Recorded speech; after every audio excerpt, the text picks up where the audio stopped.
O, dali, sounds. Lagyan mo sounds, dali. Wala, bawal magbulsa.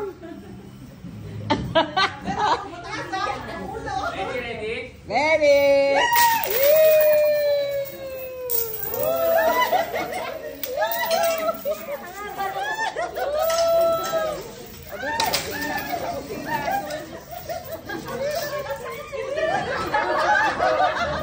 Doon na ba kayo? Doon kayo.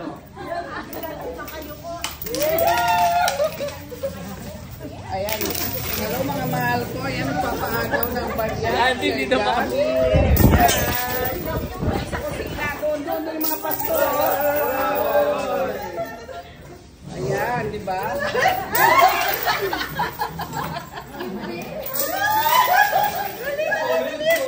Daming besi dyan, daming besi. Oh, naku, talaga naman. Di ba? Alam mo na. Oh, yung pa sa dito sa may yan. Oh, talagang Sir Gabi po ang nagpaagaw sa coffee spot. Ayan, mga makal ko. Ayan, papaagaw dahil second year birthday.